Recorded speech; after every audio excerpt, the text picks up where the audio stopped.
Hello and welcome back to another episode of Critical Reactions with your host, Brian. We're going to wrap up this week's theme of art and music inspired by art, looking at a track from the band The Gothic Archies. We're looking at the track Crows. The Gothic Archies is a side project of Stephen Merritt, best known for leading the indie pop band The Magnetic Fields. While part of this side project, the Gothic Archies, they wrote 13 songs for the A Series of Unfortunate Events audiobooks. Each of the songs is about a specific book within the series. This is for the 7th book, titled The Tragic Treasury. All right, a bit on the short side here. Hopefully it's got enough worthwhile to dig into. Let's dive in and see what the Gothic Archies are bringing to the table today.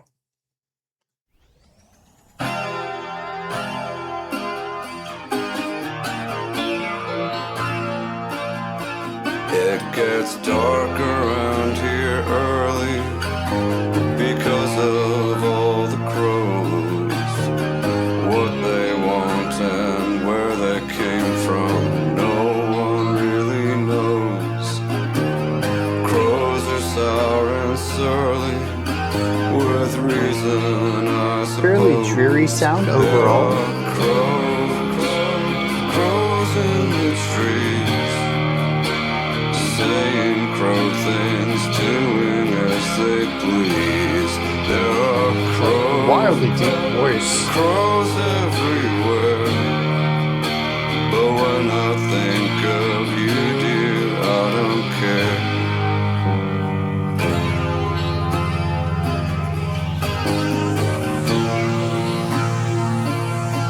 It gets light around here slowly because of how it goes. Every day we hear the same dumb list of those crows' woes, thinking they're so holy while leaving mementos. There are crows in the trees, saying crow things, doing as they please. There are crows everywhere. But when I think of you, dear, I don't care, because I know you love me. Unlike all the crows lurking above The me, movement of this guitar, there it's very are shimmery. crows in the trees, saying crow things, doing as they please. There are crows everywhere.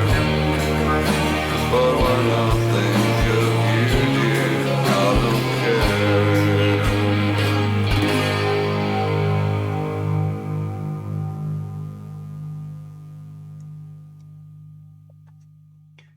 It's a bit of a recurring theme this week of more straightforward tracks that I just have less to bite into.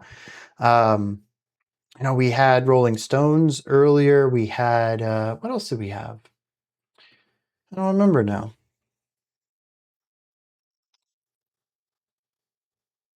What is this? Oh yeah, Velvet Underground was a bit more straightforward too.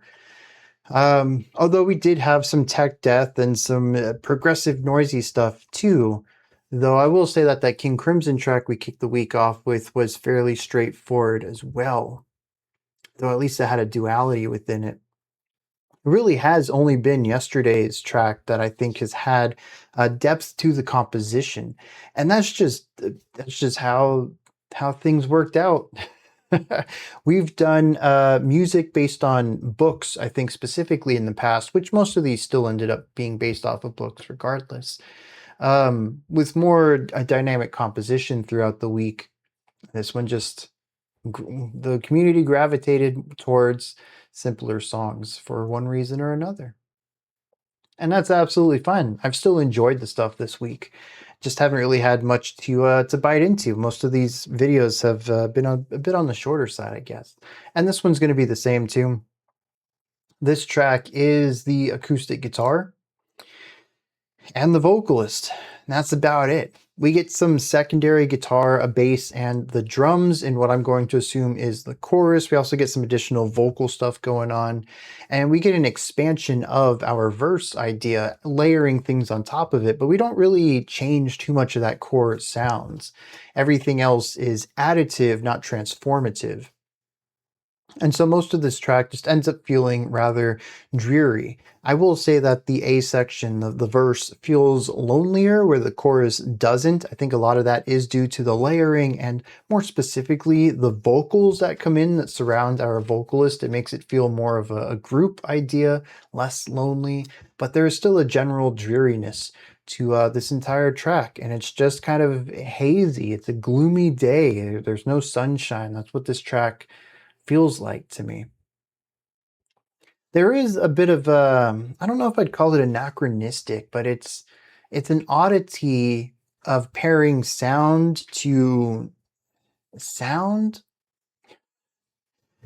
The atmosphere of this track, I think, works really well as sort of a dark folk thing. It has some Americana vibes, particularly because of the acoustic guitar and deeper voiced vocalists. But the guitar has this weird, like, phasery shimmeriness to it. There's a lot of digital movement to it, or maybe digitized movement. Electric movement is probably more accurate. And the guitar doesn't quite feel as acoustic as I think it should, or as maybe this type of music traditionally would have. And I found that everything else feels rather grounded, rooted, and acoustic until we get to, I don't know, 30 seconds to go, and there is this spaceship phaser sound that it pans from one side to the other and really threw me off. I don't know, these sounds feel very strange for the vibe that everything else gives, and I'm kind of curious if they have purpose within the relationship to the novel. Maybe there's something in the lyrics that might point to this as well. I'm not sure. Yet, anyways, haven't read the lyrics, but I did find these to be a bit of an odd choice given the general vibe of everything else. But maybe that eccentricity is, again, part of a larger connection. There's the chorus too, and I want to touch on this because I really like these background vocals that just keep saying crows, crows, crows, crows and stuff. But they also have a section where they emphasize that first initial syllable of crows, the k sound. And it sounds like they're saying crows, but crows, I mean, I don't know if they really do this, but ka ka. And that's what I kept hearing was basically them making a squawking sound or a crow sound and then saying the word crows. And if you wondered why I looked so insane, almost cackling, just laughing in the middle of this track, that's why. I kept hearing ka crows off in the background vocals. But I do enjoy how rich they make the chorus too. The bass coming in, the drums having a presence here, these additional voices. It feels like a very full, busy chorus. There's a lot going on. It isn't a city, but it does feel like a town, an active town. The verse feels like someone alone walking through life, and then they venture into a little town, and it has its own intricacies and its own trade and commerce and stuff. There's people here, they do business, but our main narrator still feels alone. We keep coming back to the isolation of the verse. And all of it is just drenched in this gloominess. The chorus feels a little less gloomy simply because of the brighter tones of the vocals here, whereas the main vocalist, again, has a very deep, warm, resonant tone to them. These vocals are a bit higher up. They feel lighter, but the chord progression hasn't changed. That dreariness is still a key element of the chorus itself. So it's almost like a visage of this calm or even this upbeat joyous element that's trying to disguise this darker element to everything. I don't know. I've never read these books. I did see the Lemony Snicket. I don't even know if that's the name of the character. At the first book, I think, in the series of unfortunate events, where I think Jim Carrey played him. I don't know, dude. This was like decades ago. I don't remember anything about the movie. And I vaguely remember the movie not being well received by fans of the books anyway, so I don't even think it might have been accurate. I have no idea. I have no relationship to this at all. I'm approaching this pretty much from the perspective of this is a song I heard, and that's about it.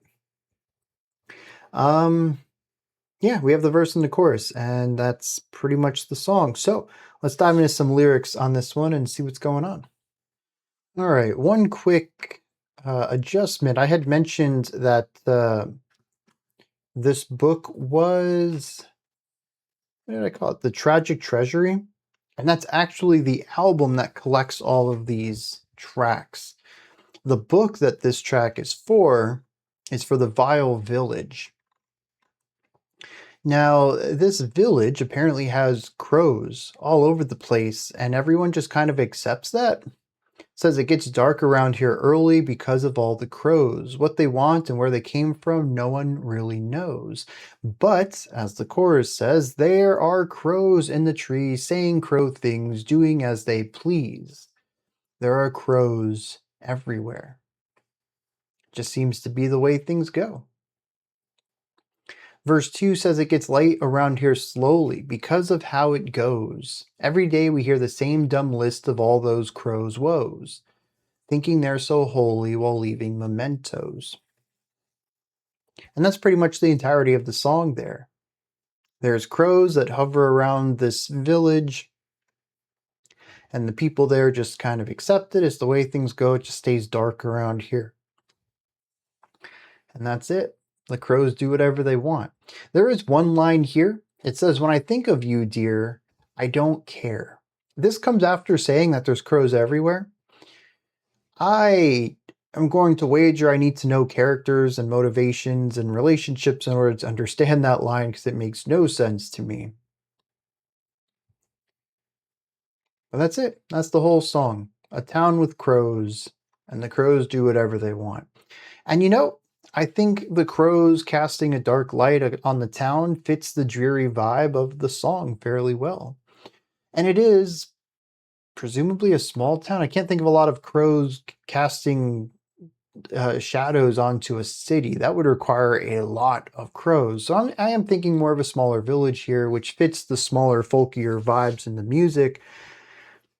But it also fits that sort of semi-bustling movement we have in the chorus. I think it all comes together rather well at creating this a proper atmosphere for this, assuming I have a proper read on everything. If this is actually a pretty big city and there's a lot going on, I don't get those vibes at all from this. But that's about as much as I can speak on it without knowing more about these characters or presumably this novel. So these are my thoughts then on the Gothic Archies, the track Crows. What did you think of this? Is there anything that stood out to you? Anything that you would like to add on to what I said or correct me on? Do you have your own take, perspective, or opinion on this? Let me know. Throw all of that as well as anything else you'd like to into the comments section below. Above that, in the description box, you'll find a link to Linktree. Takes you here. You can find links to my music, ways to support the channel, a link to the Discord server, and so much more. Above that, if you could, like, subscribe, and ring the bell. I greatly appreciate all three of those. I'll be back tomorrow, 5 p.m. Eastern Standard Time, at 9 p.m. UTC as usual. We're going to look at an entire album, probably a good 3-hour video right there. If you're interested, Saturdays always have these long dives into full albums. Until next time, remember to be critical, not cynical of the music you listen to, and have a fantastic morning, afternoon, or evening, whenever you choose to watch my videos.